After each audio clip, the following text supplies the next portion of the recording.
Funke, my wife, my sweet pepper soup. Your husband has returned. That was my uncle Emeka, stumbling through the doorway, his belly leading the way like a proud chief. On his face was a wide, foolish grin that only a calabash of the finest palm wine could paint. My auntie Funke was waiting for him, her arms crossed, her foot tapping a dangerous rhythm on the packed mud floor. She wasn't smiling. In our small village of Aiyetoro, tucked between rolling green hills and a talkative river, everyone knew two things. The sun would rise in the east, and my uncle Emeka loved palm wine more than he loved waking up early. Emeka, Auntie Funke said, her voice dangerously calm. It is almost midnight. The children have eaten and the chickens are asleep. Where have you been? Ah, my love, he slurred happily, trying to hug her.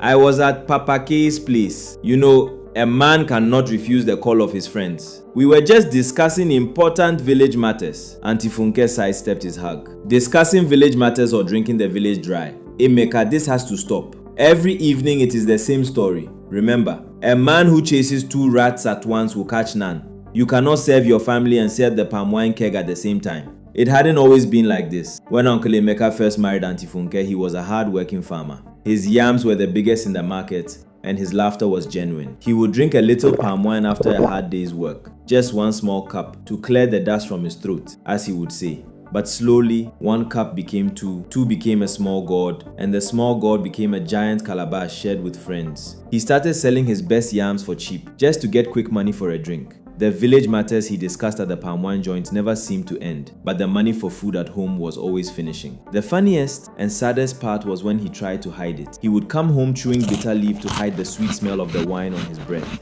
One time he tried to fetch water from the well at night and fell in. Thankfully, the well was not deep, but it took 3 men to pull a wet, muddy and very embarrassed uncle out. The whole village laughed for a week. But Auntie Funke was not laughing anymore. She had warned him, she had pleaded with him, she had even reported him to the elders. The elders sat him down and told him the frog does not jump in the daytime for nothing. They warned him that his habit was no longer a small thing. It was becoming a problem that would make him lose everything. The final day came quietly. Uncle Emeka had gone to the palm wine joint straight from the farm, promising to be back in an hour.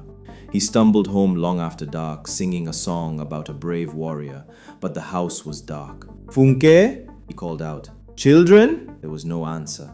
On the small wooden table in the center of the room was a cold plate of pounded yam and a letter. Emeka, it read, I have gone to my father's house. When you decide which wife you love more, me or the one in the white frothy keg, you will know where to find me. My uncle Emeka stood there for a long time. The foolish grin finally wiped from his face. The house was empty. His dinner was cold. He had finally lost his most precious thing, not to another man, but to a bubbling keg of palm wine.